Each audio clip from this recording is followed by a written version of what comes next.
À première vue, il semble que nous vivions sur un radeau géant appelé continent, qui flotte sur de la lave en fusion en attendant de percuter un autre continent. Mais arrêtons-nous un instant dans un cours de sciences de niveau lycée. Notre planète ressemble à un gâteau, avec différentes couches d'ingrédients empilées les unes sur les autres, le noyau, le manteau et la croûte de la Terre. Où est-ce le glaçage? La pâte à gâteau du dessus représente la croûte terrestre, composée de 3 types de roches savoureuses, ignées, sédimentaires et, dites-le avec moi, métamorphiques. Ces roches se forment de différentes manières, par exemple à partir de lave solidifiée ou de dépôts de particules et de minéraux. La croûte est ce sur quoi nous nous tenons. Elle abrite nos continents, nos océans et tout ce que nous voyons autour de nous. Vient ensuite le manteau, c'est-à-dire la couche qui se trouve juste en dessous de la croûte. Nombreux sont ceux qui pensent que le manteau n'est autre que de la lave, mais ce n'est pas tout à fait vrai. Tout comme vous mélangez différents ingrédients dans votre pâte à gâteau, le manteau est constitué de différents types de roches qui bougent et se déplacent en permanence. Enfin, nous arrivons à la partie la plus sucrée, le centre ou, dans le cas de la Terre, le noyau. Il se compose de 2 parties, le noyau externe et le noyau interne. Le noyau externe est constitué de roches et de métaux en fusion qui sont incroyablement chauds. Aïe, encore plus chauds que la surface du Soleil. Le noyau interne est solide, même si les températures y sont folles. Il ne devient pas liquide car la pression y est incroyablement forte. En voyant tout cela, on peut aisément imaginer qu'il y a sous nos pieds des kilomètres de lave et de roches brûlantes. Alors, comment se fait-il que les plaques tectoniques se déplacent? Les continents ne flottent pas sur une mer de roches en fusion. Les croûtes océaniques et continentales reposent en réalité sur un manteau. Certes, il existe une couche de roches liquides dans notre planète. Le noyau externe, situé à environ 2900 km sous la surface, mais nous en sommes séparés par le manteau, qui est épais et solide. Les plaques tectoniques de la Terre se déplacent donc parce qu'elles reposent sur une épaisse couche de roches solides, le manteau supérieur. En fait, cette roche est soumise à une pression et à une chaleur incroyable, ce qui la fait couler au ralenti. C'est un peu comme le miel ou le sirop que vous versez sur les couches de votre gâteau. Lorsque vous déplacez le moule, le miel ou le sirop se déplace et s'écoule. De même, le manteau supérieur peut s'écouler et entraîner les parties qui se trouvent au-dessus de lui, mais beaucoup plus lentement que du miel. La roche est à la fois cassante et flexible. Elle peut se fissurer et se briser comme un biscuit. Je commence à avoir faim, moi. Mais elle peut aussi s'étirer et se plier comme un morceau de caramel. Lorsque les plaques s'accrochent les unes aux autres, elles ne peuvent plus bouger, mais lorsqu'elles se libèrent, elles recommencent à dériver, comme des pièces de puzzle qui se déplacent jusqu'à ce qu'elles rencontrent un nouvel obstacle. Ce sont des températures et une pression extrêmement élevées qui sont à l'origine de cet écoulement.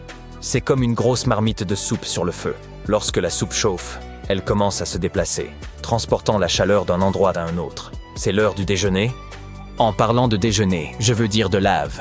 Il n'y a pas que les roches en fusion qui remontent du noyau externe jusqu'au volcan. Lorsque les plaques tectoniques entrent en contact et qu'elles glissent l'une sous l'autre, leur frottement crée beaucoup de chaleur et de pression. C'est comme lorsque vous vous frottez les mains par temps froid. Elles finissent par se réchauffer. Ou lorsque vous allumez un feu avec des pierres. Et quand la roche fondue, ou magma, remonte à la surface, cela nous donne des volcans.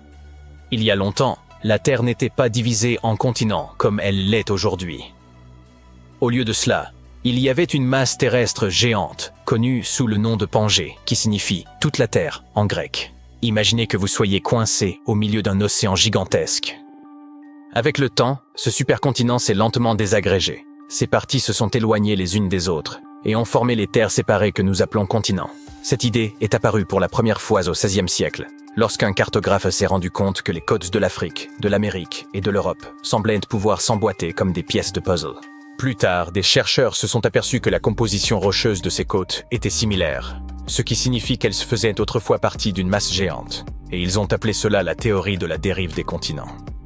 Au début, les gens étaient plutôt sceptiques, car ils se demandaient comment des terres aussi massives pouvaient bouger. Aujourd'hui, nous serions tous en mesure de l'expliquer, n'est-ce pas? La croûte terrestre est donc divisée en quelques très grandes plaques et en de nombreuses autres plus petites. Elles sont toutes en mouvement, même si c'est au ralenti. Nous ne pouvons pas le sentir et nous ne verrons aucun changement particulier au cours de notre vie. C'est un processus qui dure des centaines de millions d'années. Lorsque les plaques se déplacent, elles interagissent les unes avec les autres de manière fascinante. Par exemple, lorsque deux plaques entrent en collision, l'une peut être poussée sous l'autre, ce qui contribue à créer une zone de subduction. Au fil du temps, c'est ainsi que l'on obtient des choses intéressantes comme des îles volcaniques, des fosses et même des chaînes de montagnes. Les plaques ont apparemment commencé à se déplacer il y a environ 3 à 5 milliards d'années. Il leur a fallu un certain temps pour se regrouper et former le premier supercontinent dont nous avons connaissance, le dénommé Ur. Aujourd'hui, ces vestiges constituent des parties de Madagascar, de l'Inde et de l'Australie. La Pangée a vu le jour il y a 335 millions d'années. Mais ce ne sera probablement pas le dernier supercontinent à se former. Ainsi, dans un avenir lointain, de nouvelles générations pourraient vivre sur ce que l'on appelle la Pangée prochaine. Lorsque la croûte océanique de l'Atlantique prendra lentement sa place sous la croûte continentale, le bassin océanique de l'Atlantique se refermera, ce qui explique que les continents finiront par se rapprocher. Cela signifie que les Amériques rencontreront l'Afrique et que l'Eurasie sera renversée sur le côté. Les hommes pourront donc vivre sur une masse continentale géante en forme d'anneau, regroupée autour de la mer intérieure, ou du moins de ce qu'il en reste. Ou bien les continents prendront une autre direction et formeront un autre puzzle, appelé l'amassie. Dans ce scénario, les Amériques dériveront vers l'ouest, fusionneront avec l'Australie et pivoteront vers la Sibérie. Et ce n'est pas tout. La Novo-Pangée est le scénario dans lequel les Amériques se rejoignent pour embrasser l'Antarctique et l'Australie, tandis que l'Afrique s'éloigne vers le nord-ouest. En fait, tous les continents se rejoignent pour former une masse continentale géante qui s'étend d'un pôle à l'autre. Vous en voulez encore? Alors c'est parti. Il existe aussi l'hypothèse de l'Orica, qui est similaire à la Novo-Pangée. Seulement, ici, tous les continents s'unissent pour former une terre gigantesque qui se concentre autour de l'équateur. Un bel endroit où vivre, avec un soleil permanent et d'interminables journées à la plage. Et qui sait quel genre de fossés, de montagnes, d'îles et autres beautés géologiques magnifiques nous obtiendrions avec ce supercontinent géant. La Pangée s'est disloquée il y a environ 175 millions d'années. Lorsque les océans Atlantiques et Indiens ont commencé à s'élargir vers l'est, la ceinture de feu s'est formée. Il s'agit d'un tracé qui longe l'océan Pacifique, où les tremblements de terre sont fréquents et les volcans actifs. L'Eurasie n'a pas pu franchir cette frontière et continuer à se déplacer vers l'ouest. Désormais, l'Eurasie peut se déplacer latéralement le long de la ceinture de feu. Les zones de subduction agissent en quelque sorte comme une barrière qui oblige les plaques tectoniques à progresser dans des directions différentes. Ainsi, l'Eurasie pourrait éventuellement entrer en collision avec les Amériques et former quelque chose de semblable à l'Amazie. Comme j'aimerais m'asseoir confortablement avec des pop-corn pour assister à ce magnifique spectacle, mais cela ne se produira pas avant au moins 50 millions d'années. Je pressens que je ne serai plus là à ce moment. Différentes théories évoquent différentes possibilités pour le prochain supercontinent. Mais il semble qu'il se situera probablement quelque part dans la zone polaire, autour de ce que nous appelons aujourd'hui l'océan Arctique. Bear, ce n'est pas ma tasse de thé. Ramenez-moi le soleil. Non, j'ai une meilleure idée. À table. Les scientifiques ont récemment découvert des vestiges comparables à l'Atlantide, près de l'Australie. Autrefois, un continent entier se trouvait là, désormais submergé. Voici son histoire. Il y a environ 70 000 ans, pendant la dernière période glaciaire, une vaste masse terrestre appelée Saül existait dans le sud-ouest de l'océan Pacifique. Cet ancien supercontinent connectait ce que nous connaissons aujourd'hui sous les noms d'Australie, de Nouvelle-Guinée, de Tasmanie et des îles Aru, formant une immense étendue de terre continue. Imaginez des forêts tropicales luxuriantes entourées de majestueuses montagnes. Les plus hautes montagnes de Saül se trouvaient dans les hautes terres de Nouvelle-Guinée et atteignaient des sommets de plus de 3900 mètres. Ce lieu exceptionnel abritait une diversité d'animaux uniques, principalement des marsupiaux. Mais il n'y avait pas que des koalas et des kangourous. Saül hébergeait divers types de brouteurs, fouisseurs, charognards et prédateurs. On y trouvait le gigantesque Diprotodon, le redoutable chasseur qu'était le Thylacoleo, et le terrifiant Mégalania, une créature bien plus grande que la plupart des lézards vivants aujourd'hui. Ce territoire était tout à fait singulier, car, tandis que le reste du monde était peuplé d'animaux placentaires comme les loups, les éléphants et les humains, Saül ne comptait parmi ses mammifères classiques que des chauves-souris et des rongeurs. Toutefois, ces différentes régions présentaient des écosystèmes variés. Les régions de Timor, d'Arafura et de Carpentaria étaient hautes et couvertes de savanes et de forêts sèches, rappelant un peu l'Australie moderne avec ses déserts arides, ses broussailles, ses steppes et ses forêts tempérées le long de la côte est. À cette époque, les humains migraient à travers le globe. Ils ont entrepris un voyage extraordinaire depuis l'Asie du Sud-Est jusqu'à Saül, et y sont parvenus pour la première fois il y a 60 à 45 000 ans. Ils voyageaient principalement à pied et traversèrent la mer à l'aide de radeaux en bambou et de bateaux rudimentaires. Ils provenaient de l'ancien plateau continental de Sunda, qui englobait des parties de l'Asie du Sud-Est. En traversant une série d'îles connues sous le nom de Wallacea, ils se sont finalement répandus à travers le Saül. Et ce n'était pas un petit périple. Le Saül était immense, s'étendant sur environ 10,6 millions de kilomètres carrés, soit une superficie plus grande que celle des États-Unis ou du Canada. Il s'étirait de l'équateur jusqu'à la partie sud de la Nouvelle-Zélande. Ainsi, en arrivant dans ce qui est aujourd'hui l'Australie, ces voyageurs devinrent les premiers habitants de cette terre. Les scientifiques estiment que le Saül comptait alors environ 500 000 habitants. Nous avons aussi découvert des peintures rupestres datant d'environ 40 000 ans, qui représentaient des scènes de chasse au buffle nain ou à Noah face à des figures humaines et animales.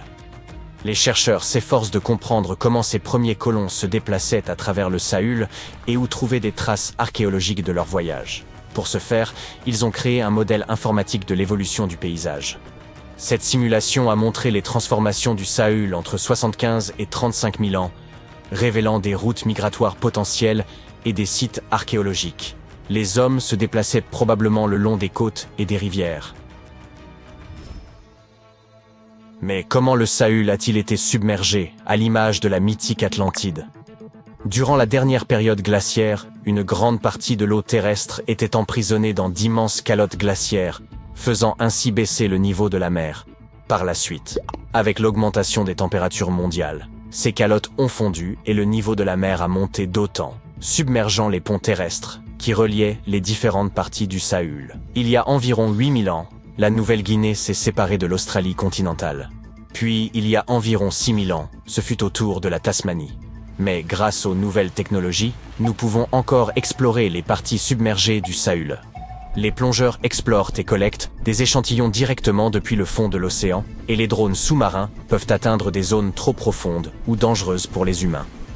Grâce à la cartographie par sonar, les scientifiques utilisent les ondes sonores pour dresser des cartes du fond marin, un peu comme utiliser un écho permettant de voir sous l'eau. Les ondes rebondissent sur le fond marin et reviennent à l'envoyeur, aidant ainsi à composer une image des environs. Dans les profondeurs sous-marines, les archéologues ont trouvé des outils en pierre et d'autres artefacts. Ils ont également découvert des fossiles d'animaux tels que le Diprotodon et le Thylacoleo. En étudiant le terrain submergé de Saül, ils ont mis en évidence l'existence de rivières, de lacs et de côtes datant de la période glaciaire. Mais pour autant, Saül n'est pas le seul continent submergé au monde. Ce n'est même pas le seul trésor caché de l'Asie du Sud-Est. Prenez le Sundaland, une région composée de Sumatra, Java, Bornéo et quelques autres îles. Cet endroit était gigantesque durant l'ère glaciaire, mais aujourd'hui, il est presque entièrement submergé. Presque, mais pas totalement. Les parties émergées grouillent encore de vie. Si vous aimez les oiseaux, visitez donc cet endroit. Il abrite près d'1/5 des espèces d'oiseaux du monde. On peut y apercevoir des oiseaux colorés comme l'aigle de Java et les tourneaux de Bali au sein des forêts luxuriantes. C'est aussi le foyer d'un quart des espèces de poissons de la Terre. Les eaux du Sundaland sont un havre pour la vie marine, même pour les plus exotiques, comme les arowanas asiatiques. C'est aussi une véritable mine d'or en matière de fleurs. C'est là que l'on peut trouver la Rafflesia et le titan arum, les plus grandes fleurs au monde. Cela la rend très similaire au continent de Zélandia. Il s'agit d'une longue et étroite bande de terre, mesurant la moitié de la taille de l'Australie et qui s'est détachée de l'Antarctique il y a environ 100 millions d'années. Tout comme le Sundaland, elle n'est pas entièrement submergée. 7% de sa surface reste au-dessus du niveau de la mer.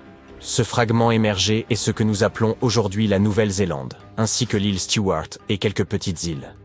Ces morceaux de Zélandia sont tempérés et luxuriants. Ils regorgent de volcans, de chaînes de montagnes, de magnifiques geysers naturels et de sources chaudes. Les Maoris utilisent ces dernières pour cuisiner. Ils placent du maïs, des œufs et des légumes dans des paniers et les plongent directement dans les sources thermales. Parfois, ils cuisinent également dans un four creusé et rempli de pierres chauffées. Un autre monde perdu est connu sous le nom d'Argoland. Cette mystérieuse masse terrestre faisait autrefois partie de l'Australie, à l'époque des dinosaures, et elle a intrigué les scientifiques pendant des décennies. On soupçonnait son existence car il a laissé une immense étendue sur les fonds marins, la plaine abyssale d'Argo. Il y a environ 155 millions d'années, l'Argoland s'est détaché de l'Australie et a dérivé vers le nord. Puis, lorsqu'il a atteint l'Asie du Sud-Est, il a tout simplement disparu. Les scientifiques n'avaient aucune idée de l'endroit où il avait pu passer. Mais récemment, ils ont finalement retrouvé sa trace. Il se trouve que les parties inférieures du malheureux Argoland ont commencé à sombrer dans la fosse de la sonde, un abîme océanique terriblement profond. La croûte terrestre a coulé dans le manteau, et pendant ce temps, les parties supérieures d'Argoland ont été poussées vers le haut, intégrant des roches plus jeunes à la surface. À cause de cela, Argoland s'est disloqué en plusieurs fragments plus petits. Ces derniers ont formé des parties de Bornéo, Java, Célèbes et d'autres régions. Le reste est profondément enfoui sous l'Indonésie et la Birmanie. Imaginez une masse terrestre colossale de la taille du Groenland, le Grand Adria. Son voyage a débuté il y a environ 240 millions d'années lorsqu'il s'est détaché du supercontinent de Gondwana. Il a commencé à dériver vers le nord et après 100 millions d'années passées dans des mers chaudes, il a soudainement percuté l'Europe avant de se fragmenter. La plupart de ces morceaux ont été entraînés profondément dans le manteau terrestre, mais certains ont été arrachés et sont devenus partie intégrante de chaînes montagneuses comme celle des Alpes. Aujourd'hui, les vestiges du Grand Adria sont dispersés dans plus de 30 pays, de l'Espagne jusqu'à l'Iran. C'est pourquoi ils sont si difficiles à localiser. Les Seychelles faisaient également partie de Gondwana. Et oui, ces îles idylliques reposent sur les vestiges de l'ancien continent. Nous en avons d'ailleurs appris beaucoup grâce à ces fascinants affleurements granitiques. C'est Alfred Wegener qui a suggéré la dérive des continents il y a près d'un siècle, mais personne ne le croyait à l'époque. Et ces affleurements l'ont aidé à prouver que les plaques tectoniques se déplaçaient réellement. Les Seychelles se sont séparées de l'Inde et de Madagascar, et sont finalement devenus un archipel solitaire dans l'océan Indien. Cela s'est probablement produit à cause de l'activité volcanique intense des trappes du Deccan. Aujourd'hui, les îles abritent des espèces uniques, tant sur Terre que dans les récifs coralliens environnants. Le microcontinent de Mauritia s'est détaché de l'Inde après l'extinction des dinosaures. Au cours de son voyage, il s'est étiré pour prendre une forme de ruban, avant de se fragmenter. Aujourd'hui, ces fragments sont éparpillés sous l'océan Indien. Les scientifiques ont découvert cette terre perdue en étudiant de minuscules cristaux anciens appelés zircons. Ces zircons sont pareils à des capsules temporelles. Ils remontent à une période antédiluvienne, pouvant aller de 660 millions à 2 milliards d'années, bien plus anciens que l'île Maurice elle-même. Ces cristaux anciens ont suggéré l'existence d'une autre Atlantide quelque part à proximité. Il semble qu'il y ait des continents engloutis un peu partout dans le monde. Et peut-être en découvrirons-nous encore beaucoup d'autres à l'avenir. L'histoire nous enseigne qu'un supercontinent a existé il y a environ 273 à 300 millions d'années. À cette époque, tous les continents de la Terre étaient regroupés et formaient une unité harmonieuse.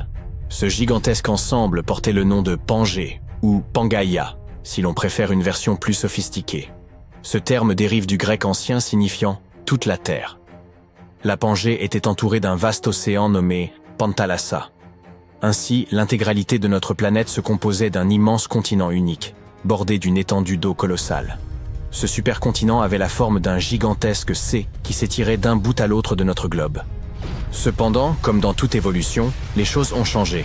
Il y a environ 200 millions d'années, au début de l'ère jurassique, celle des dinosaures, la Pangée a entamé sa fragmentation. Contrairement aux idées simplistes où les continents dériveraient plus passivement, comme des icebergs, cette séparation a donné naissance aux continents actuels. Ce processus a également façonné les océans Atlantique et Indien. C'est en 1912 qu'Alfred Wegener, un météorologue allemand, a présenté pour la première fois l'histoire de la Pangée. Mais comment a-t-il pu reconstituer des événements aussi lointains dans le temps? Visualiser le noyau de la Terre comme une gigantesque cheminée qui dégage une chaleur intense. Cette chaleur génère des courants de convection particuliers dans la couche externe de la planète. On peut assimiler cette couche, la croûte terrestre, à un vaste puzzle composé de multiples pièces imbriquées. Les courants chauds provoquent le déplacement de ces pièces du puzzle, que l'on appelle plaques tectoniques. Parfois, elles s'éloignent, parfois elles entrent en collision, et d'autres fois elles glissent les unes contre les autres. Cela s'apparente à une danse incessante qui se déroule sous nos pieds. Un jour, Wegener observa les contours des continents et réalisa que les côtes de l'Amérique du Sud et de l'Afrique semblaient s'imbriquer. Et effectivement, c'était bien le cas. Il imagina alors qu'autrefois, tous les continents étaient réunis en une seule et même masse terrestre. Cependant, il ne pouvait pas simplement avancer cette idée sans fournir de preuves. Mais alors, comment savons-nous que la Pangée a réellement existé? Eh bien, plusieurs indices nous ont permis de parvenir à cette découverte remarquable. L'un d'eux est comparable à un casse-tête dont les pièces s'assemblent parfaitement. Observez les formes actuelles des continents. Vous remarquez qu'ils pourraient presque tout à fait s'imbriquer. Bien sûr, leurs contours ont évolué au fil du temps. Cela s'est produit il y a des millions d'années, et depuis, les eaux ont érodé les rivages. Malgré tout, on distingue encore clairement leur complémentarité. Un autre indice réside dans l'étude des fossiles. Nous savons que de nombreux animaux préhistoriques ont laissé derrière eux des vestiges, nous permettant de retracer leur histoire et d'identifier les espèces qui existaient autrefois. Lorsque les scientifiques ont comparé les fossiles provenant de différents continents, ils ont constaté une similitude frappante.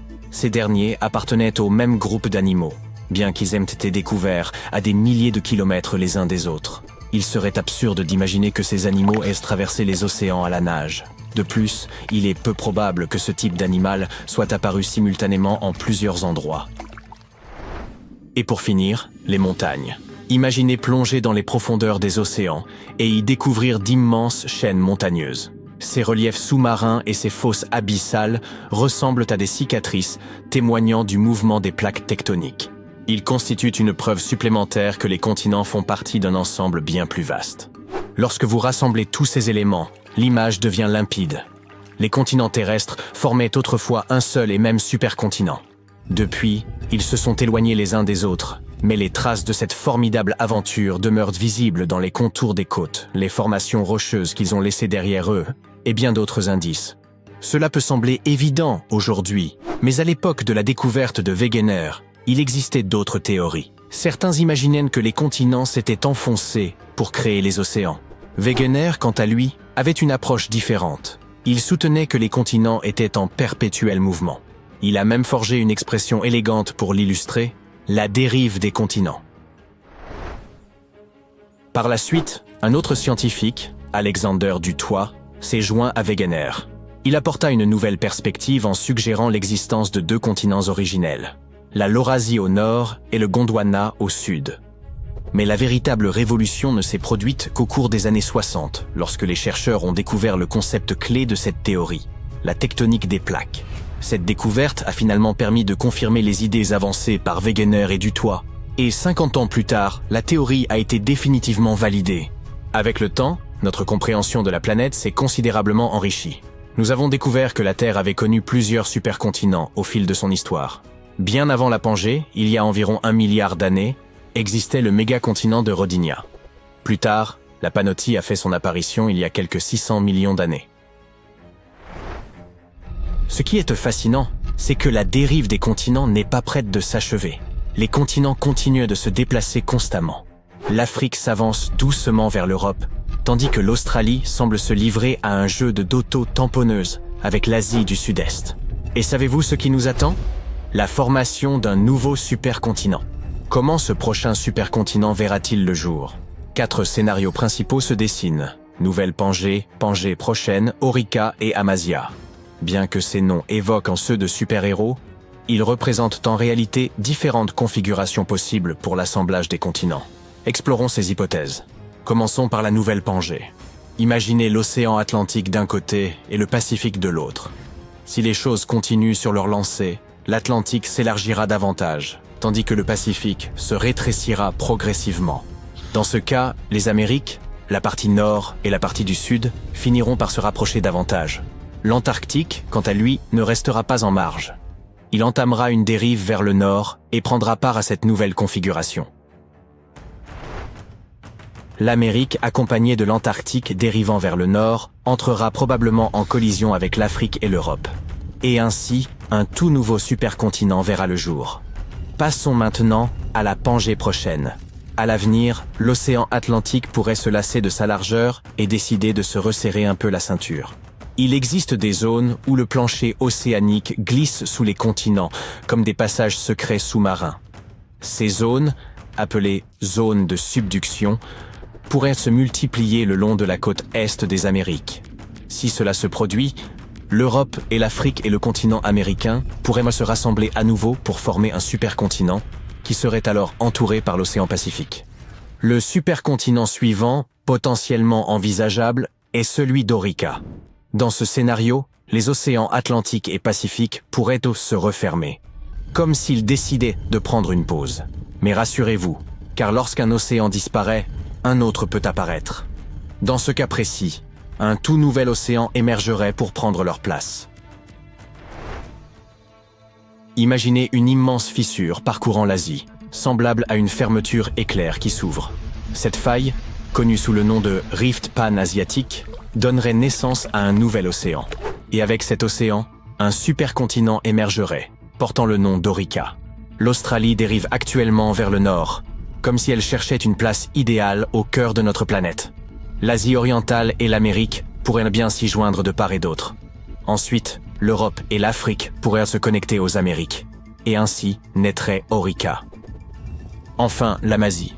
Ce supercontinent pourrait émerger si certaines plaques tectoniques se déplacèrent vers le nord, emportant avec elles l'Afrique et l'Australie. Tous ces territoires se regrouperaient autour du pôle Nord. À l'exception de l'Antarctique, tous les continents pourraient ainsi se rassembler. Même s'ils se réunissent autour du pôle Nord, les océans ne seraient pas complètement fermés. L'Atlantique et le Pacifique resteraient ouverts. La formation de ce grand rassemblement dépend des mouvements tectoniques de la Terre. Jusqu'à présent, le scénario de la nouvelle Pangée semble le plus plausible. Tout cela dépend également des événements survenus après la fragmentation de la Pangée. Et lorsque ce nouveau supercontinent prendra forme, qu'adviendra-t-il du climat ? Comment les océans réagiront-ils ? Et qu'en sera-t-il des animaux et des plantes ? Ces questions éveillent notre curiosité. Mais qui peut le prédire ? Peut-être qu'un jour, nos descendants contempleront une carte du monde où ce voyage extraordinaire aura bouclé la boucle. Continuez à nourrir votre curiosité et restez attentifs pendant les 100 prochains millions d'années. Les scientifiques affirment qu'Icelandia était une région située entre le Groenland et la Scandinavie qui s'étendait sur plus de 600 000 km², mais qui est aujourd'hui sous l'eau. La Terre était autrefois une grande pizza dont tous les continents étaient reliés les uns aux autres il y a des millions d'années. Appelée la Pangée, la région de l'Atlantique Nord que nous connaissons aujourd'hui était une terre sèche il y a environ 175 à 335 millions d'années. Pendant de nombreuses années, les scientifiques et les géologues ont supposé que l'océan Atlantique Nord était né lorsque la Pangée a commencé à se séparer, il y a environ 200 millions d'années. De même que les volcans dans la région où se trouve l'Islande, le pays est né il y a seulement 60 millions d'années, lorsqu'il s'est détaché et a navigué loin de toutes les autres terres. Et comme la Terre était comme une grande pizza, elle s'est divisée comme telle. De nombreuses terres se sont séparées en de nombreux morceaux, grands et petits, créant les continents que nous connaissons aujourd'hui. Mais cette nouvelle théorie suggère que le résultat de la division de la Pangée a laissé une Terre qui s'étendait sur environ 300 km. Et il y a environ 10 millions d'années, ce morceau de terre a été submergé par les eaux venant des côtés est et ouest, ne laissant que la pointe de terre qui est à présent l'Islande. Lorsque les plaques tectoniques se déplacent, elles s'écrasent les unes sur les autres, ce qui a donné forme à notre paysage actuel. Tout cela grâce au manteau terrestre.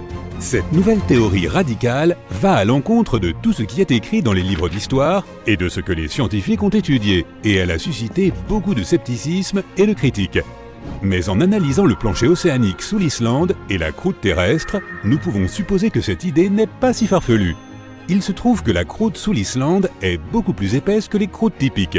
La croûte océanique est composée de roches fondues, uniques par rapport aux croûtes terrestres sur lesquelles nous marchons et vivons, et elle est beaucoup plus dense. La couche la plus fine de la Terre est la croûte terrestre où la vie prend place.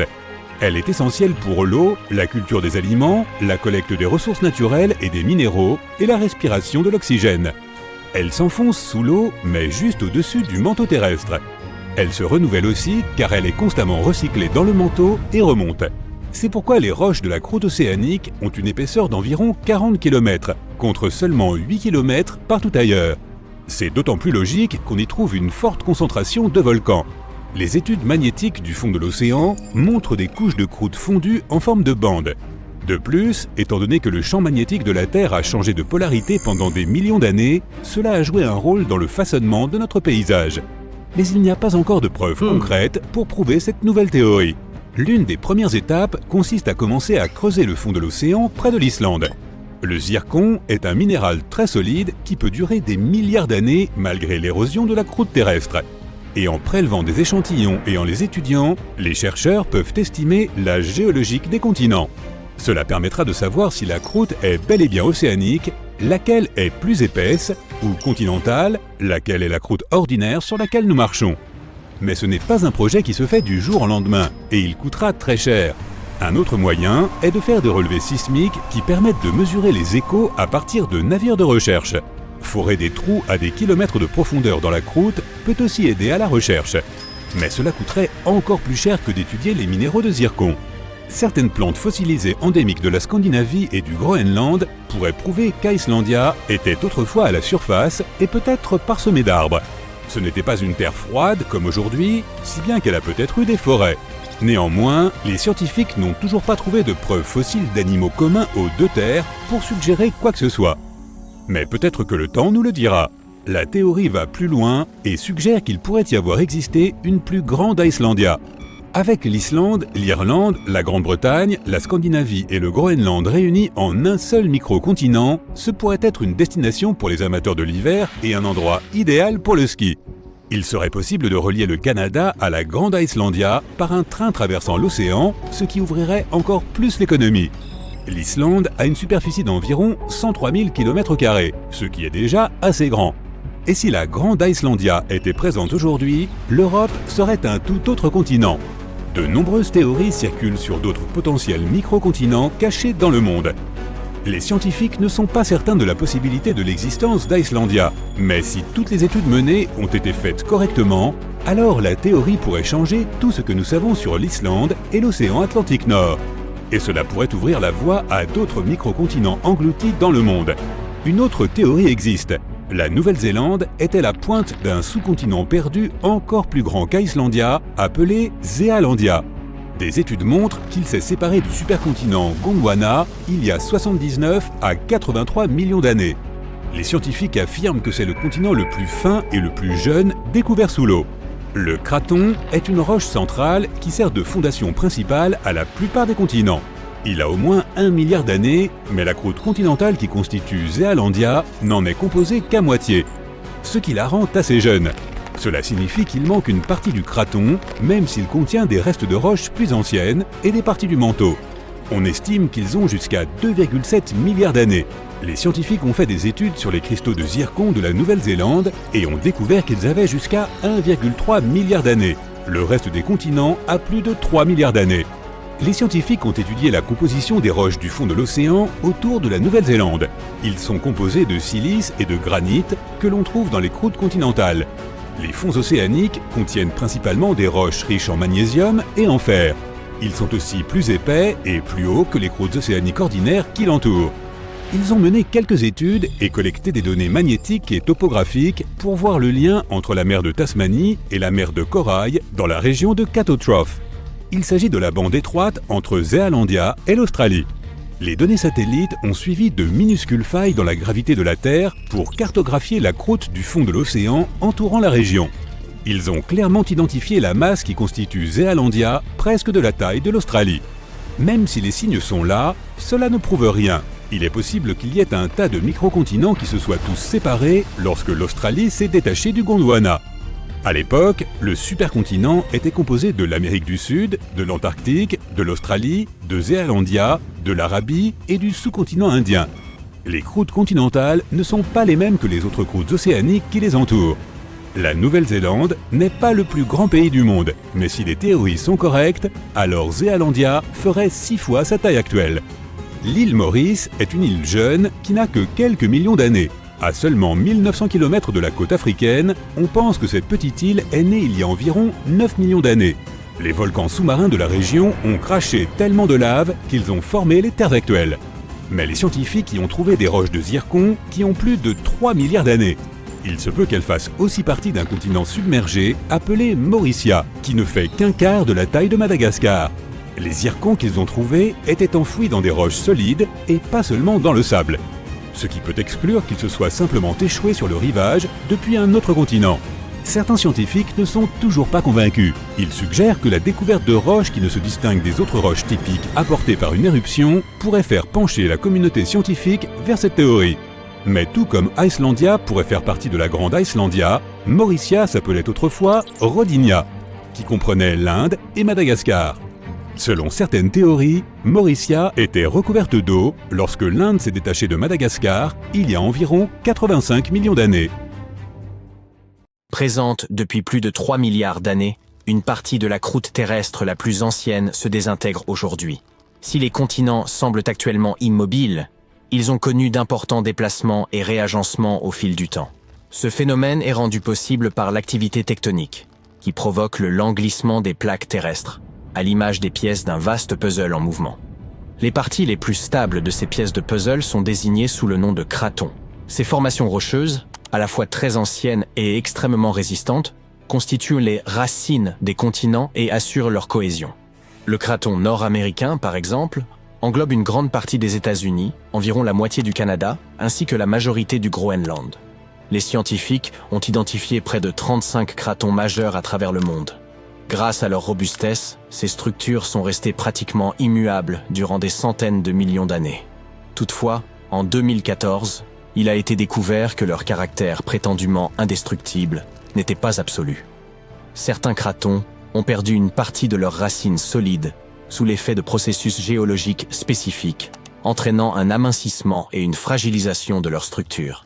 Ces observations suggèrent que des modifications tectoniques supplémentaires pourraient compromettre leur stabilité.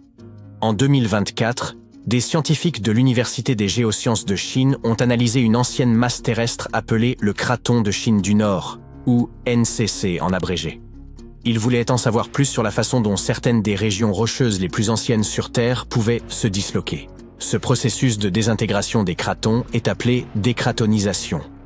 Le NCC suscite un intérêt particulier, car il se compose de 3 principales subdivisions, le bloc occidental, le bloc oriental et l'orogène Transnord-Chine, une zone intermédiaire située entre ces 2 blocs. Les études ont révélé que, durant l'ère mésozoïque, le bloc oriental a perdu ses racines anciennes sous l'effet d'intenses mouvements tectoniques et magmatiques, connus sous le nom d'événements tectono-magmatiques. Les scientifiques ont cherché à comprendre précisément comment les processus au sein du manteau terrestre et les mouvements des plaques tectoniques ont conduit à la désintégration du NCC. Ils ont élaboré des modèles en 4 dimensions pour illustrer l'évolution de sa forme au fil du temps, incluant les changements de sa surface, l'étirement de ses couches, ainsi que la propagation des ondes sismiques en son sein. Ils ont constaté qu'une partie de la plaque tectonique s'était enfoncée sous le craton avant de reculer. Ce mouvement de retour accompagné d'un étirement a entraîné un amincissement de la roche solide, la rendant instable. Ce processus aurait débuté il y a environ 200 millions d'années, durant la période jurassique, à l'époque où les dinosaures régnaient sur la planète. Le craton de Chine du Nord n'est pas la seule région concernée par le phénomène de décratonisation. D'autres cratons, tels que ceux d'Amérique du Nord, d'Amérique du Sud ou encore de la région du Yangtze en Chine, pourraient avoir connu des évolutions similaires. Les chercheurs estiment que cela illustre les transformations progressives des continents terrestres sur des milliards d'années. En géologie, aucun lieu ne semble complètement à l'abri de tels bouleversements, mais cela ne constitue pas une raison de s'inquiéter. Vous ne le remarquez pas, mais notre planète est en mouvement constant, un phénomène parfaitement naturel. Toutefois, ces déplacements peuvent parfois entraîner des transformations spectaculaires. En 2017, Les scientifiques ont officiellement annoncé que la Zélandia pouvait être considérée comme un nouveau continent. Les plateaux continentaux de ce mystérieux territoire reposent à une profondeur d'environ 1000 mètres sous le niveau de la mer. La croûte océanique plonge encore plus profondément, atteignant les 3000 mètres. Les géologues ont exploré ces profondeurs pour récupérer des échantillons du plancher océanique. Ils ont découvert qu'à la différence de la croûte océanique voisine, composée de roches basaltiques récentes, la croûte entourant la Nouvelle-Zélande est constituée d'un mélange de granit ancien, de calcaire et de grès, caractéristique d'une croûte continentale. De plus, les chercheurs ont découvert une étroite bande de croûte océanique qui sépare l'Australie du territoire dissimulé de Zélandia. Cela prouve que ces deux régions constituent des continents distincts. Il y a 85 millions d'années, la Zélandia s'est séparée du supercontinent Gondwana. Des millions d'années plus tard, la puissante plaque pacifique, véritable championne des plaques tectoniques, a plongé sous la croûte continentale de Zélandia. C'est ainsi que la racine de la Zélandia, cette connexion à sa croûte continentale, s'est rompue et s'est enfoncée dans les profondeurs marines. Et ce n'est pas la seule nouvelle tectonique provenant de cette région du monde. Il y a 120 millions d'années, l'Australie et l'Antarctique constituaient un seul et même morceau de terre. Après avoir emprunté des trajectoires différentes, l'Antarctique n'est pas parti sans rien emmener. Aujourd'hui, dans l'océan Indien, se trouve un plateau océanique qui, autrefois, était relié à un autre continent perdu, le microcontinent de Kerguelen. Les scientifiques estiment qu'il servait de pont terrestre entre l'Inde et l'Antarctique. Pour mieux comprendre, il suffit d'observer l'archipel des Kerguelen, situé dans l'océan Indien méridional. Ces îles sont le dernier vestige de cet ancien continent. Elles présentent un climat froid et sont couvertes de glaciers en raison de leur proximité avec l'Antarctique. Cependant, par le passé, le climat y était plus tempéré, avec des précipitations abondantes. La faune et la flore y étaient sans doute similaires à celles que l'on trouve actuellement dans les régions tropicales. Un autre continent perdu, quant à lui, ne se cache pas sous les flots, mais sous l'Europe elle-même. Il porte le nom de Grand Adria et entra en collision avec le continent européen avant de commencer à s'enfoncer sous celui-ci, il y a environ 100 millions d'années. Actuellement, il se trouve sous l'Italie, la Grèce et les Balkans. Sa taille et même sa forme rappellent celle du Groenland, la plus vaste île au monde. Le Grand Adria n'est plus visible aujourd'hui, mais il a laissé de nombreuses traces. Certaines de ses parties ont été intégrées dans les Alpes. D'autres fragments se retrouvent dans l'Italie et la Croatie actuelle, de l'autre côté de la mer Adriatique. Les roches calcaires provenant de cet ancien continent ont commencé à se transformer une fois enfouies sous la masse terrestre européenne. La chaleur intense et la pression exercée durant des dizaines de millions d'années ont altéré leur structure. C'est ainsi que le calcaire a disparu au profit du marbre. Le Grand Adria n'était pas une terre solide comme le continent que nous connaissons aujourd'hui, mais plutôt une immense plateforme sous-marine peu profonde. Au fil du temps, le sable, la boue et diverses matières se sont accumulées sur cette plateforme pour progressivement se transformer en roche. Le Grand Adria pourrait avoir ressemblé à la Zélandia ou aux Keys de Floride, une chaîne d'îles située dans une mer peu profonde. Au-dessus de l'eau, il y avait probablement de nombreux îlots et archipels, tandis que sous les vagues, des récifs coralliens multicolores regorgèrent de vie. Si vous y aviez vécu à cette époque et disposiez d'un équipement de plongée, cet endroit aurait offert un cadre idéal pour l'exploration sous-marine. Avec tous les bouleversements liés au craton, qui sait, nous pourrions assister à l'émergence d'un nouveau continent dans l'avenir. L'étude approfondie de la croûte terrestre pourrait bouleverser notre compréhension de l'histoire de la planète. À Copenhague, des scientifiques ont fait une découverte fascinante concernant l'origine réelle de la Scandinavie. Et cela ne se situe pas là où l'on pensait. Après avoir analysé du sable et des roches provenant de régions isolées de la Finlande, ils ont conclu que les racines de la Scandinavie provenaient en fait du Groenland, il y a plus de 3,750 milliards d'années. Cela signifie que la région actuelle des pays nordiques, Danemark, Suède, Norvège et Finlande, est en réalité âgée de 250 millions d'années de plus que ce que les scientifiques imaginaient précédemment. Cette découverte a été rendue possible grâce à de minuscules cristaux appelés zircons, découverts dans les sables des rivières finlandaises. En étudiant leur composition chimique, les chercheurs ont constaté que l'âge des cristaux correspondait à celui des roches du Groenland et non de la Scandinavie. Les scientifiques ont utilisé des techniques spécifiques pour analyser des éléments tels que l'uranium, le plomb, le lutécium et l'hafnium, et ont ainsi déterminé que la base rocheuse de la Scandinavie s'était probablement détaché du Groenland il y a plusieurs milliards d'années. Une petite graine de terre aurait alors dérivé à travers la surface terrestre pendant des centaines de millions d'années.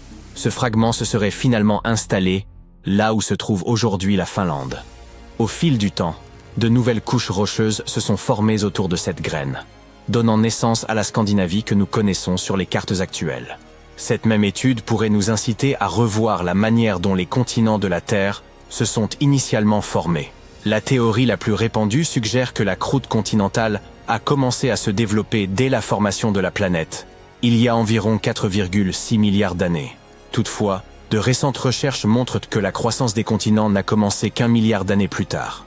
Selon les scientifiques, les continents terrestres auraient-ils peut-être vu le jour à partir de petites graines de croûte anciennes réparties en divers endroits de la planète.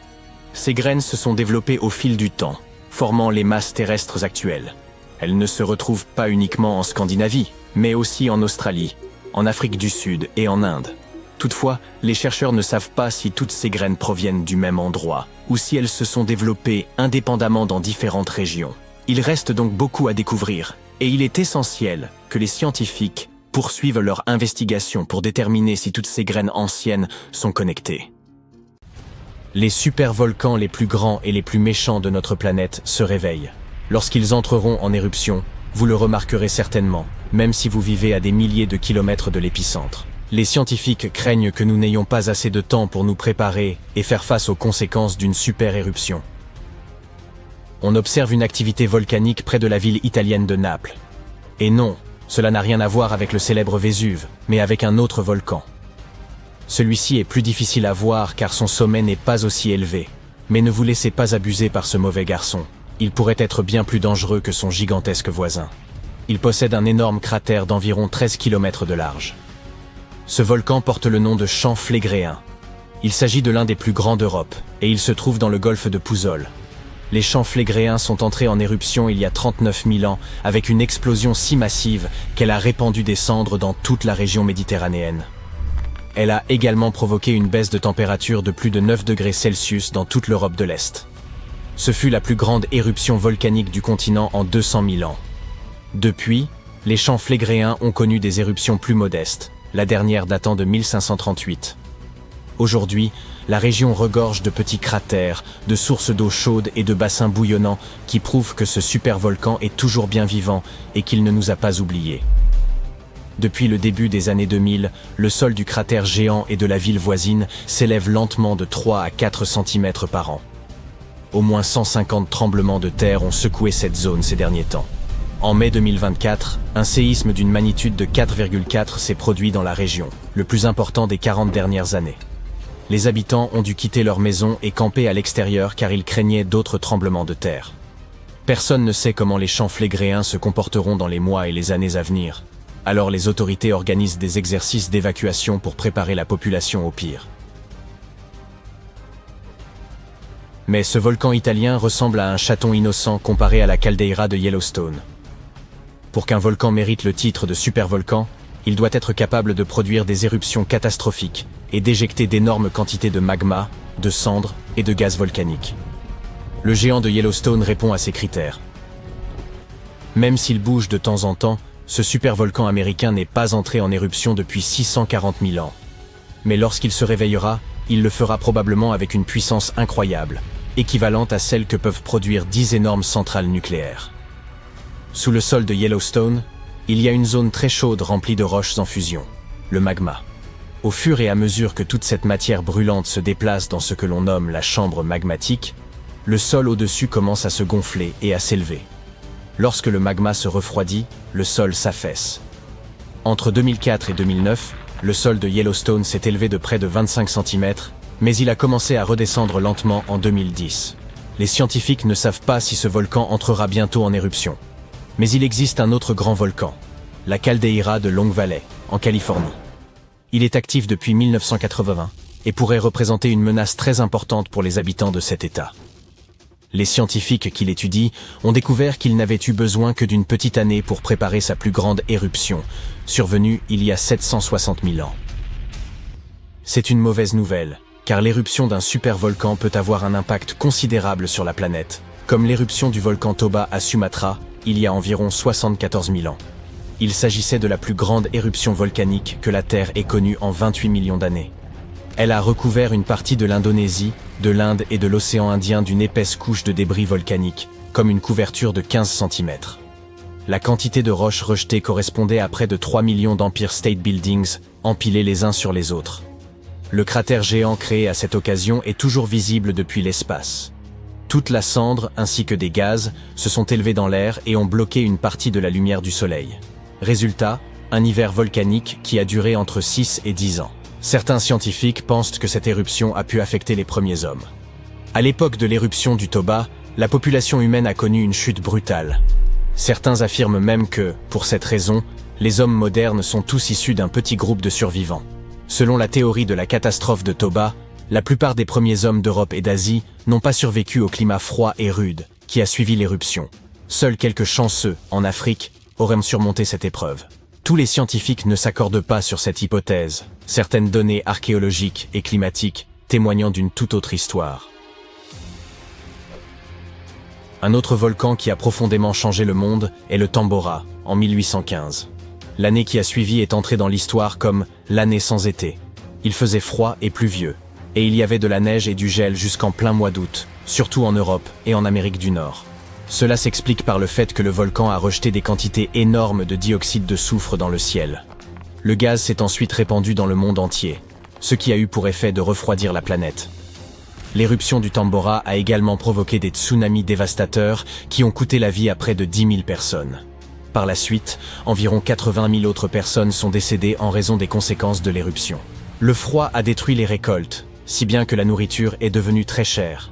Et comme les chevaux étaient alors notre principal moyen de transport, le prix de l'avoine a lui aussi augmenté de façon considérable. Certains pensent même que cela a conduit à l'invention d'un tout nouveau moyen de transport en 1817, la bicyclette. L'éruption a rendu la Terre plus froide pendant environ 3 ans.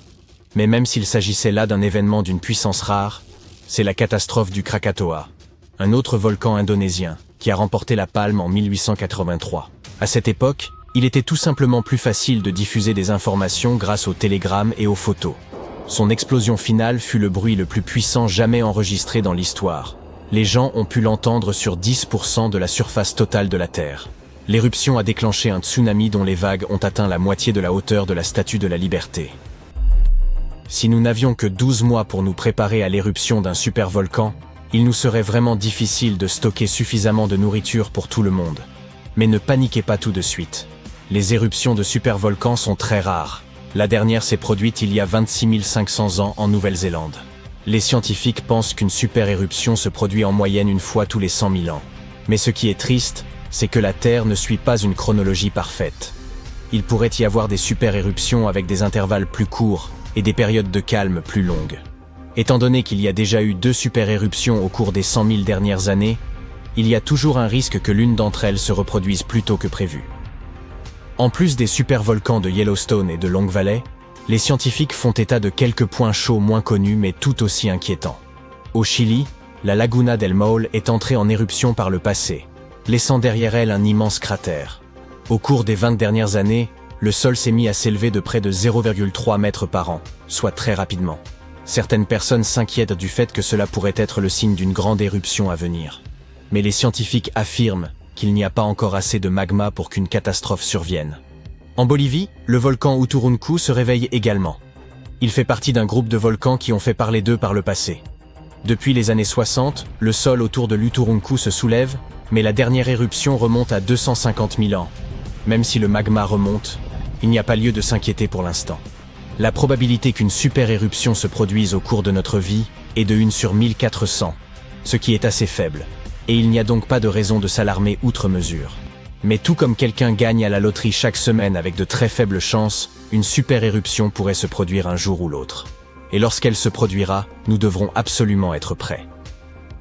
En mai 2024, les étonnantes aurores qui ont illuminé le ciel nocturne ont démontré toute la puissance des radiations émises par les tempêtes solaires. Mais parfois, notre Soleil fait des choses bien plus destructrices. Je parle des événements liés aux particules solaires. Au cours de ceux-ci, des explosions de protons provenant directement de la surface du Soleil peuvent jaillir comme de gigantesques projecteurs cosmiques. D'après les relevés, une éruption extrême de particules frappe la Terre tous les 1000 ans environ. Il cause souvent de graves dommages à la couche d'ozone et augmente les niveaux de rayonnement ultraviolet à la surface de notre planète. Heureusement, le champ magnétique terrestre constitue un puissant cocon protecteur. Il repousse les radiations chargées d'électricité en provenance du Soleil. Dans son état normal, ce champ fonctionne comme un énorme aimant, avec des lignes de champ qui partent d'un pôle, font le tour de la planète et retombent à l'autre pôle. Ce schéma est parfois appelé pamplemousse inversé. Cette orientation verticale du champ magnétique au pôle permet à certains rayonnements cosmiques ionisants de traverser le champ jusqu'à la haute atmosphère. Là, il interagit avec les molécules de gaz et produit les lueurs que nous connaissons sous le nom d'aurore. Mais au fil du temps, la bulle protectrice de la Terre se modifie. Au cours du siècle dernier, le pôle magnétique nord s'est déplacé à une vitesse d'environ 40 km par an à travers le nord du Canada. De plus, il s'est affaibli de plus de 6%. Plus choquant encore, d'après les archives géologiques, il y a eu des périodes de plusieurs siècles et millénaires pendant lesquelles le champ magnétique de notre planète était très faible ou totalement absent. Mais nous reviendrons sur ces périodes tragiques plus tard. Il est facile d'imaginer à quoi ressemblerait notre planète sans sa bulle protectrice en observant Mars. La planète rouge a perdu son champ magnétique global il y a très longtemps. Et lorsque ce champ a disparu, la majeure partie de l'atmosphère de Mars s'est elle aussi volatilisée. En mai 2024, la planète a subi un puissant bombardement de particules solaires. Ce phénomène a perturbé le fonctionnement de la sonde Mars Odyssey et a entraîné une augmentation des niveaux de radiation à la surface de la planète rouge. Ils étaient 30 fois plus élevés que ce qu'une personne reçoit lors d'une radiographie du thorax. L'atmosphère supérieure du Soleil émet en permanence un flux changeant d'électrons et de protons, le vent solaire.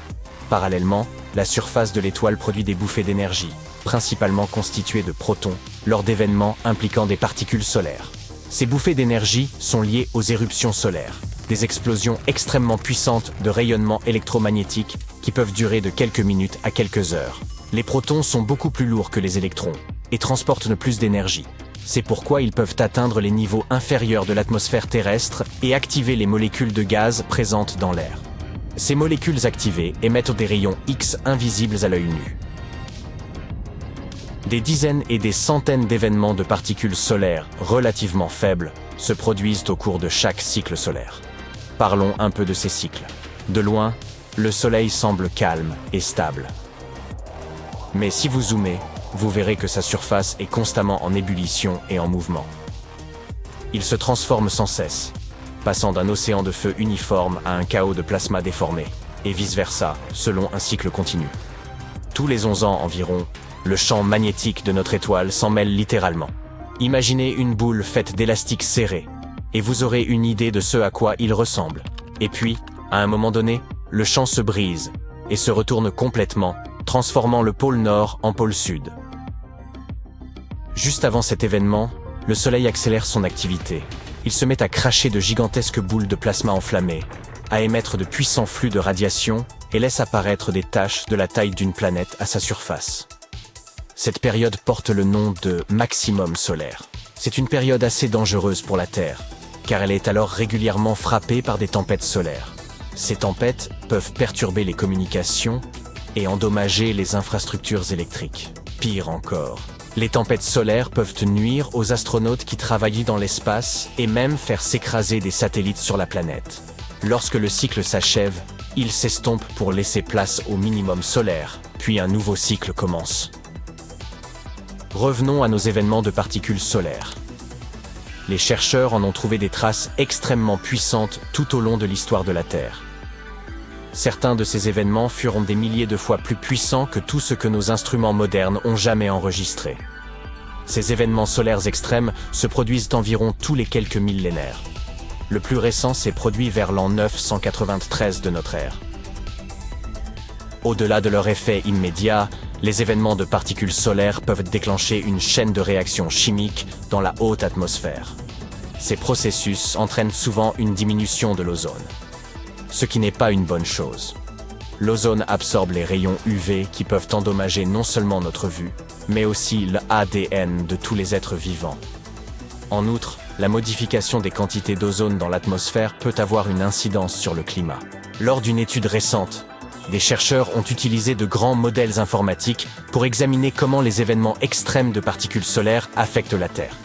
Ils ont découvert que si un bombardement de protons nous frappe à un moment où le champ magnétique de notre planète est très faible, les dommages causés à l'ozone peuvent durer 6 ans.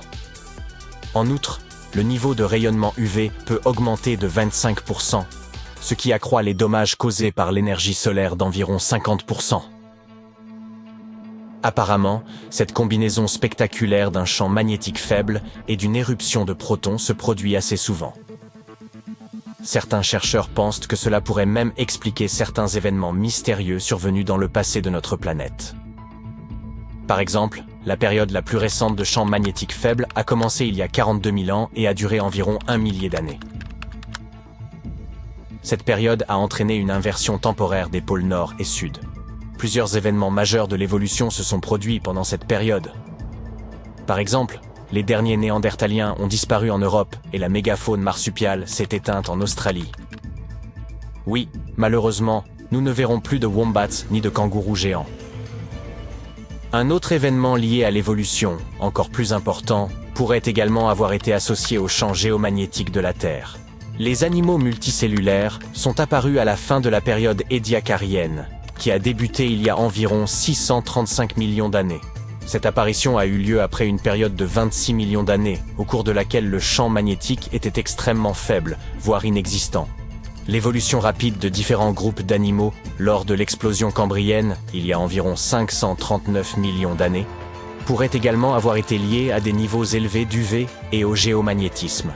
L'évolution simultanée de coquilles, dures et d'yeux dans de nombreux groupes non apparentés pourrait être le résultat de la nécessité de détecter les rayons UV et de s'en protéger. Une inversion complète des pôles magnétiques de la Terre pourrait avoir un impact sérieux sur le climat de notre planète. Heureusement, de tels retournements ne se produisent pas du jour au lendemain. Le processus s'étend sur des milliers d'années. De plus, même si le champ magnétique s'affaiblit lors d'une inversion des pôles, il ne disparaît pas complètement. C'est pourquoi la magnétosphère continue de protéger la planète contre les rayons cosmiques et les particules solaires chargées, même si une certaine quantité de radiation particulière atteint la surface de la Terre. Les champs magnétiques de notre planète sont générés par des charges électriques en mouvement. Si un matériau permet à ces charges de se déplacer facilement, on le qualifie de conducteur. Le métal est un excellent conducteur et nous l'utilisons souvent pour transférer des courants électriques d'un endroit à un autre. Dans ce cas, le courant électrique est constitué de charges négatives appelées électrons qui se déplacent dans le métal. Le courant est ce qui génère un champ magnétique. Le noyau externe de la Terre est constitué de fer et de nickel liquide. En d'autres termes, il y a des couches et des couches de matériaux conducteurs à l'intérieur de notre planète. Des courants de charge se déplacent constamment dans le noyau, et le métal liquide s'y déplace et y circule également, générant le champ magnétique. Ce champ magnétique forme alors comme une bulle autour de la planète.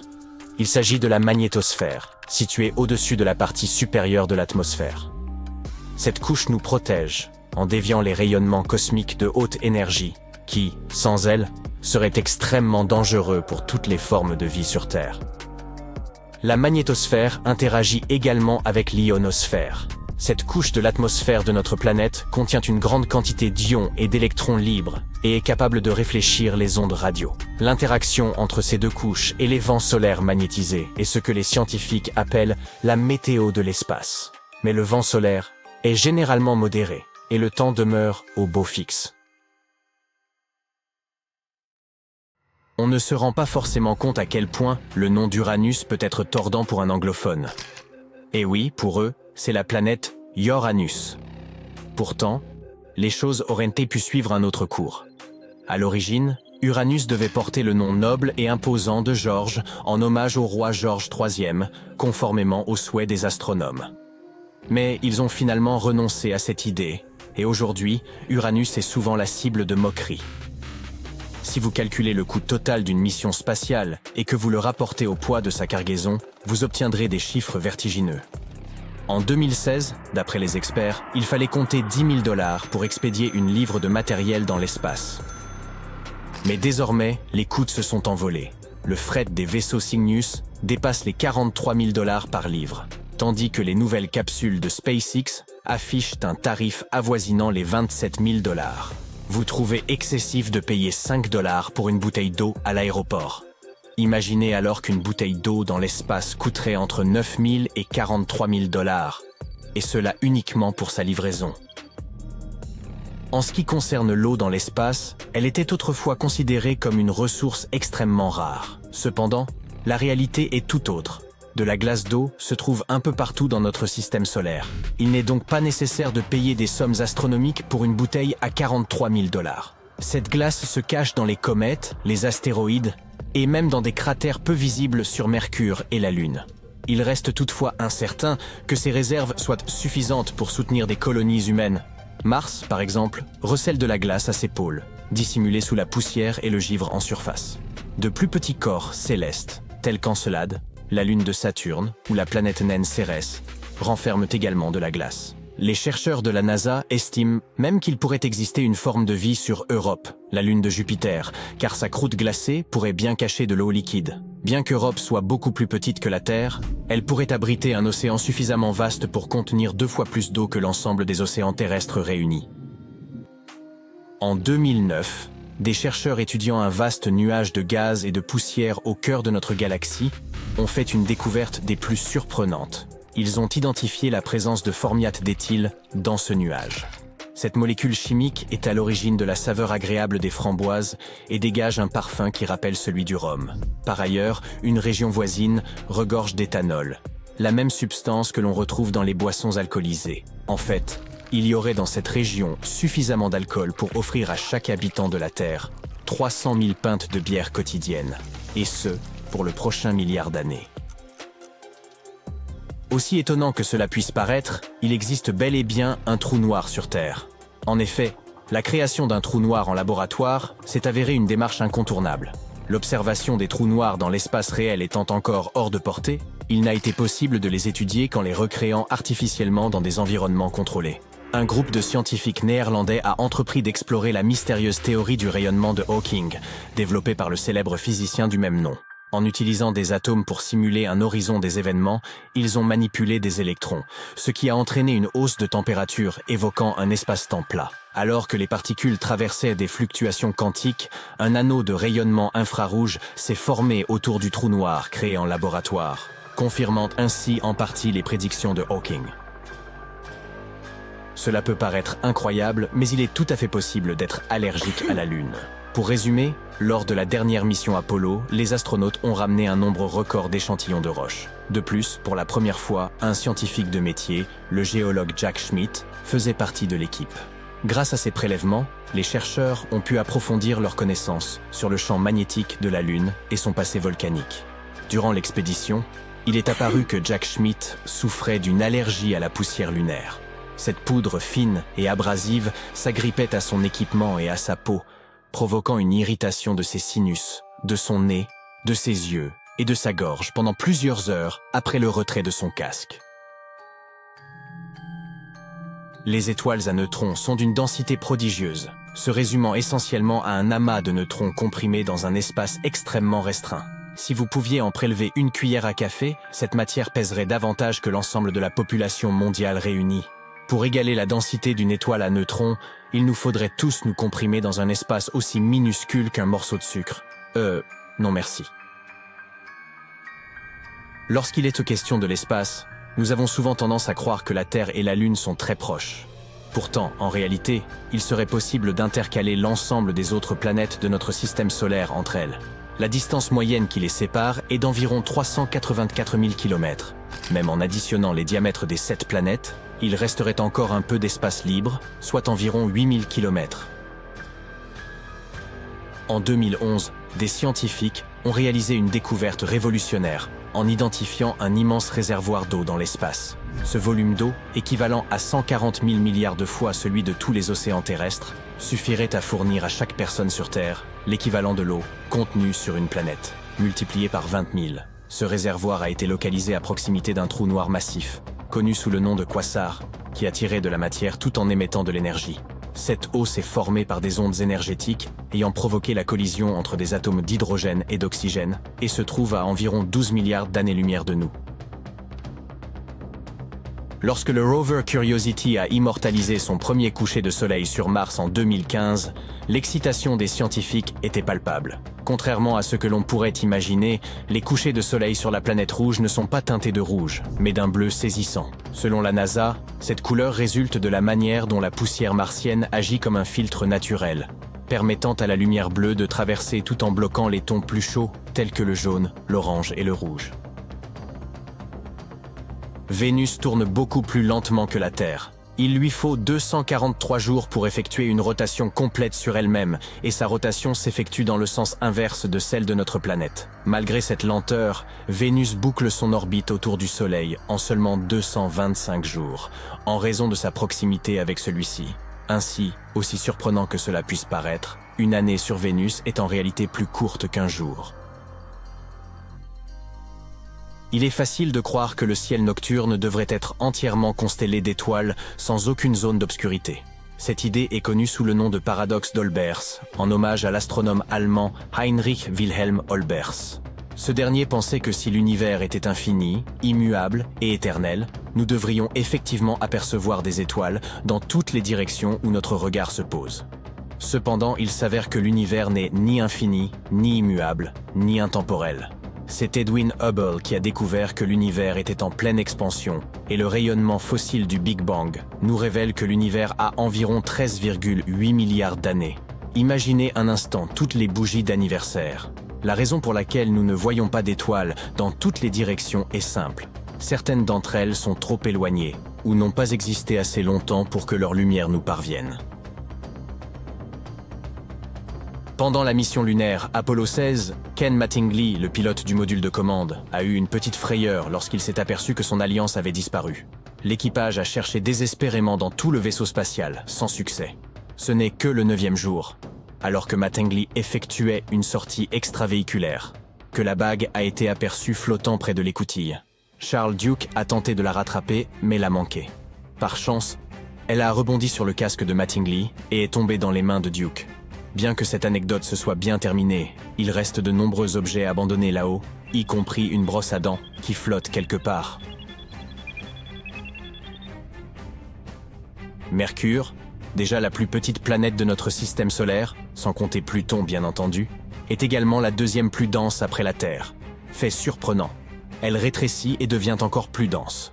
Pendant longtemps, les scientifiques pensèrent que la Terre était la seule planète présentant une activité tectonique. Mais tout a changé avec le passage de la sonde Messenger près de Mercure, qui nous a offert un relevé détaillé de la planète. En 2016, Messenger a découvert des formations en forme de falaise, appelées escarpements de failles. Comme elles sont encore relativement petites, les scientifiques estiment qu'elles sont récentes, ce qui suggère que Mercure continuerait de se contracter, 4 milliards et demi d'années après la naissance du système solaire. Il y a une dizaine d'années, l'astronaute italien Luca Parmitano a frôlé la noyade lors d'une sortie dans l'espace, à cause d'une fuite d'eau non résolue. Personne ne comprenait comment l'eau avait pu pénétrer dans son casque. La NASA a mené une enquête qui a duré plusieurs mois, sans parvenir à identifier la cause exacte de cette infiltration.